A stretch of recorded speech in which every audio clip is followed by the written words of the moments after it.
Bonjour à tous, bienvenue sur la chaîne Crypto Life, la chaîne de l'actualité des cryptos. J'espère que vous allez bien, très heureux d'être avec vous aujourd'hui pour cette nouvelle vidéo du 28 mai 2021. Alors avant de commencer, si vous n'êtes pas abonné, abonnez-vous à la chaîne et activez la cloche pour recevoir les notifications. Et sans plus tarder, on regarde ensemble la map.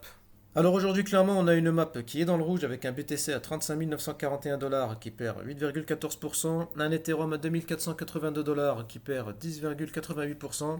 Du côté de Chainlink, on a un Link à 28 dollars qui perd 17,46%, Matic qui perd près de 20% et qui est à 1,77 dollars. Et enfin, du côté de la Binance Smart Chain, on a un BNB à 326 dollars qui perd 12% et le Cake à 15,72 dollars qui perd 16,8%.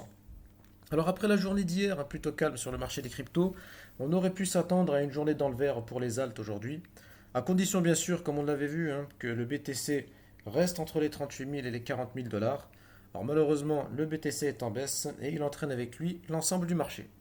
Et on passe tout de suite du côté des news. Et du côté des news, on va commencer par la Binance Smart Chain. Après l'attaque de Pancake Bunny, c'est au tour de BurgerSwap, un des protocoles de la BSC, donc de subir une attaque de type flash loan qui a permis aux attaquants de repartir avec plus de 7 millions de dollars. Donc suite à cette attaque, le cours du burger a chuté de 31% en une journée. Ensuite, on a Vitalik Buterin qui donne son avis sur l'avenir du Bitcoin. Alors on l'a vu ces jours-ci, la dimension écologique dans le secteur des cryptos est vraiment de plus en plus présente. Et Vitalik Buterin explique que la preuve d'enjeu serait la solution pour diminuer l'impact écologique des cryptos sur l'environnement, car celle-ci est beaucoup moins énergivore que la preuve de travail. La preuve de travail, c'est le proof of work, et c'est la méthode de création et validation des blocs et des transactions en fait sur le Bitcoin et sur Ethereum actuellement.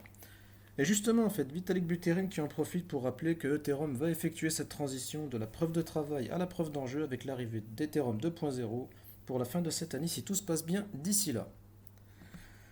Alors on a également le gouverneur de la Banque du Japon qui exprime sa méfiance face au BTC et qui souligne en fait que le gros des échanges est spéculatif et la volatilité extrêmement élevée. Ce qui nous montre toujours que malgré l'adoption croissante des crypto-monnaies, là, on a toujours une méfiance des États et des différents gouvernements face aux crypto-monnaies.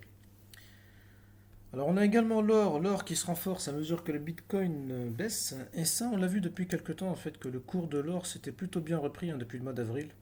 Alors bon, la hausse de l'or n'est pas totalement liée à la baisse du BTC, on a d'autres facteurs comme la baisse du dollar qui y ont contribué. Ça laisse se poser la question tout de même, savoir si est-ce que Bitcoin, alors il peut être considéré comme une réserve de valeur ou est-ce qu'on doit le considérer comme un asset à risque? Alors ça malheureusement, seul le temps nous le dira. Et on va terminer avec des news du côté des NFT. Tout d'abord avec la Poste autrichienne qui avait commencé à émettre donc, des timbres sous forme de NFT en 2019 et qui compte en émettre de nouveau à partir du 21 juin à l'effigie des baleines. Alors bien sûr, c'est un clin d'œil au jargon des cryptos lorsqu'on parle des gros portefeuilles, donc les whales. Et des puces NFC seront intégrées à ces timbres afin de pouvoir en vérifier l'authenticité. Et enfin, dernière news du côté des NFT, donc on a un projet de tour blockchain qui sera construite à New York et qui permettra à toute personne dans un certain rayon autour du gratte-ciel d'avoir accès à la blockchain sans fil. Et ce gratte-ciel accueillera également un musée dédié aux NFT qui devrait être le plus grand au monde.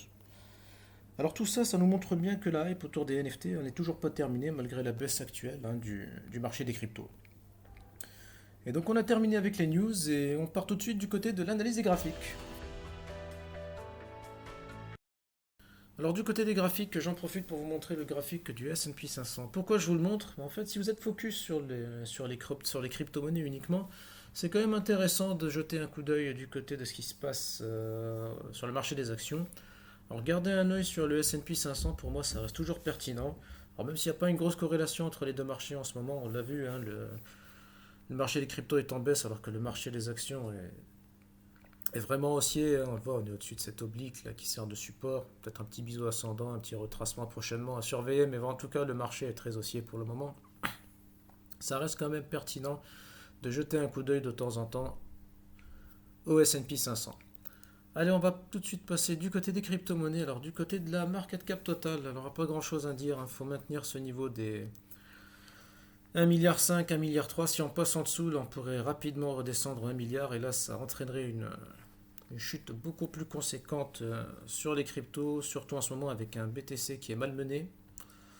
Du côté de la market cap des alts, alors du côté de la market cap des alts, j'y avais vu un signal qui était plutôt intéressant hier, c'était la cassure de cette oblique avec un retest, on avait méché dessus. Bougie rouge aujourd'hui également, mais alors ça c'est assez intéressant. Alors la bougie n'est pas terminée, alors on attend toujours les clôtures de bougie. Je vous le dis encore une fois, attendez toujours les clôtures de bougie. Et clôturer au-dessus pour pouvoir ensuite repartir un petit peu à la hausse. Ça pourrait être pertinent, mais je vous le dis, tant que le BTC ne repart pas à la baisse. Là, on l'a vu, le BTC aujourd'hui, il était dans la zone des 38-40, il est repassé vers les 35 000. On l'a vu tout de suite, hein, l'impact que ça a eu sur les altcoins. On a tout de suite eu une baisse. Donc ça, c'est valable si le BTC ne continue pas de se faire malmener comme il est actuellement. Donc à surveiller, pourquoi pas un rebond sur cette oblique ou un rebond sur cette résistance au niveau des 850 millions. Ça pourrait être pertinent. Alors du côté de la dominance du BTC, il n'y a pas grand chose à dire. Hein. Voilà, on est toujours autour des 43-44%. Je ne vais pas trop m'attarder dessus. Du côté du BTC en weekly, alors ça on en reparlera à la clôture des bougies hebdomadaires et mensuelles. On verra ça en début de semaine prochaine. Là, je pense qu'on aura des signaux intéressants sur la tendance, ou du moins sur les prochaines semaines et les prochains mois. Donc on en reparlera en début de semaine prochaine. En daily, BTC, alors pas grand chose à dire. Le BTC se fait malmener encore et toujours. Rejet du cours au niveau des 40 000 $, toujours sur la moyenne mobile 200. On est toujours baissier pour moi sur le court moyen terme sur le Bitcoin. Alors on passe tout de suite du côté de l'Ethereum. Alors du côté de l'Ethereum, alors le graphique il est un peu moins dégueulasse. Mais bon. Faudrait tenir en fait les 2500 $, parce que si on casse cette résistance, à mon avis, on pourrait aller retaper les 2000 $. Donc avec un BTC qui se fait malmener encore une fois. Alors tout dépend du BTC en fait. Voilà, je vous l'ai dit.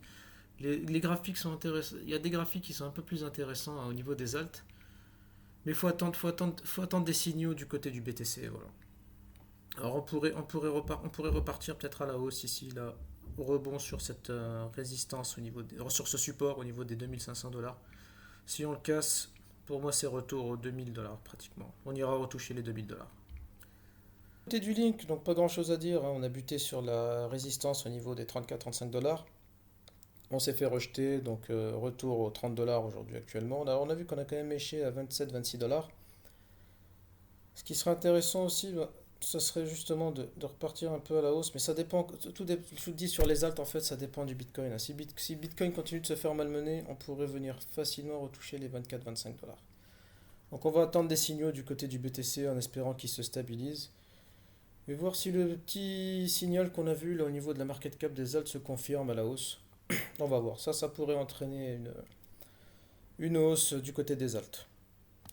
On va confirmer ça ces prochains jours. Ben bon, alors là c'est le week-end, donc il n'y a pas les institutionnels. Donc début de semaine, je vous l'ai dit, début de semaine, c'est là où on aura vraiment des signaux plus intéressants. Alors c'est pareil sur le BNB, hein, le BNB qui a buté sur les 400 $. Faut qu'il se maintienne au-dessus de la résistance des 330 $. S'il ne les maintient pas, c'est retour pratiquement aux 200 $ pour moi. Donc à voir comment il va se comporter au cours de la semaine prochaine. Pareil au niveau du cake, hein, le cake très grosse résistance au niveau des 20 $. Pareil, le cake doit se reprendre, ça dépend également encore du BTC. Si jamais il n'arrive pas à se reprendre, ça, on va aller chercher les 14-15 $, ça, soyez-en sûrs. Si jamais la baisse du BTC se poursuit, on pourrait même aller viser plus bas, on pourrait même redescendre au niveau des 10 $. Hein. Alors pour conclure l'analyse graphique, on a toujours un Bitcoin bloqué sous la résistance des 40 000 $ et sous sa moyenne mobile de 100 périodes. Donc pour moi à court terme le marché est baissier, que ce soit pour le Bitcoin ou pour les alts, sauf si on avait vu un signal justement donc sur la market cap des altcoins. Si jamais on observe un rebond au niveau de cette oblique, au niveau de ce support des 850 millions, on pourrait peut-être espérer pourquoi pas une petite reprise prochainement au niveau des altcoins, mais je vous dis rien de sûr pour le moment. Faut attendre plus de signaux sur le Bitcoin. Le Bitcoin en ce moment se fait malmener. Donc pour moi, l'ensemble du marché à court terme, il est baissier. Et voilà, c'est terminé pour moi. C'est la fin de la vidéo. J'espère qu'elle vous aura plu. Si c'est le cas, laissez un petit pouce bleu, un commentaire. Ça nous fera plaisir et ça encourage la chaîne. Et sur ce, je vous dis à demain pour une nouvelle vidéo. À bientôt.